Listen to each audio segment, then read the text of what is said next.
trillion watt-hours of electricity. It was the sixth largest hydroelectric plant in the world, and it was built to withstand a Richter 8.0 earthquake. It was listed in the Guinness Book of World Records as the sturdiest dam in existence. The water intake pipes on a dam are called penstocks, which is a carryover from the days of wooden water wheels. The sieve at the intake that keeps floating stuff like canoes or swimming bears out of the penstocks is the trash rack.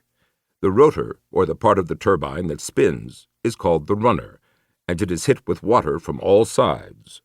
The force of the water, and therefore the power that turns the generator, is controlled precisely by hydraulically actuated wicket gates encircling the runner. The turbine hall was magnificent, finished in white, with gray and sky blue accents, with a curved picture window a couple of stories tall, forming the front wall, and looking out over the gently flowing Yenisei River, reformed from the turbine exhausts into an idyllic, park-like setting. An extremely large traveling crane, capable of easily picking up a 156-ton turbine runner, ran the length of the hall on rails in the ceiling. On the morning of August 17, 2009, Unit 2 was the master turbine, setting the pace for the others to follow and running at a precise 142.86 revolutions per minute. Each turbine had its own penstock down from the top of the dam, and its wicket gates constantly followed the directions from Unit 2, but there were only 9 turbines running that morning. Unit 6 was down for maintenance, and an unusually large number of workers were down on the deck worrying over it. At 8:13 local time, something in the water, probably a loose log, made it through the trash rack at the top of the dam, fell 636 feet through the Unit 2 penstock, and lodged in the runner. Not good. In a fraction of a second, the log had spun around and slapped shut all the wicket gates, and the turbine jerked to a low speed. The turbines were extremely smooth and stable in 2 conditions, running at full speed and standing still. In any other condition, while connected to the electrical grid, they would vibrate. Unit 2, the master turbine, suddenly lost speed as its water was cut off. It was no longer generating power, and was instead pulling power out of the other generators, acting as an electric motor. Unit 2 started hopping up and down, wrestling with its sudden change of identity and status.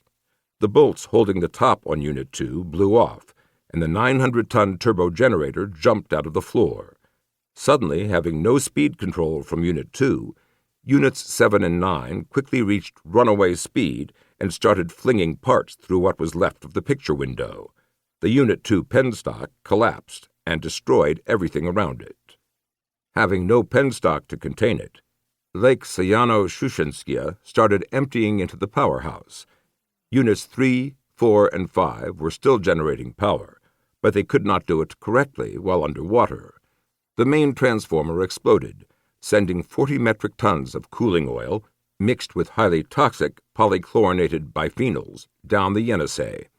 The overhead crane wrenched loose from its rails and crashed through the floor, followed by the ceiling caving in on the only units left running. In a matter of seconds, a sweetly running hydroelectric plant was reduced to a twisted mass of water-soaked wreckage. Pieces were scattered hundreds of feet away, and the once beautiful powerhouse looked as if it had been crushed under a giant's foot and then ground up just to make a point. After weeks of searching, the remains of 74 workers were found in the ruins. 1 was never found, making the total 75. The potential power of a simple mass of water is amazing, particularly when it is leveraged by a 636-foot drop.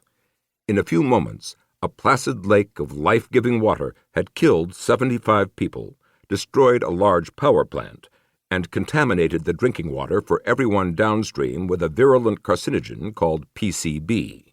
In 1986, it would take the Chernobyl 4 RBMK nuclear reactor several weeks to end the lives of 54 men. Both power plants had been built about the same time, and both were the pride of Soviet technological advancement. The problem of water inappropriately forced on a large power plant would come up again, this time in Japan in 2011. We now call this incident Fukushima.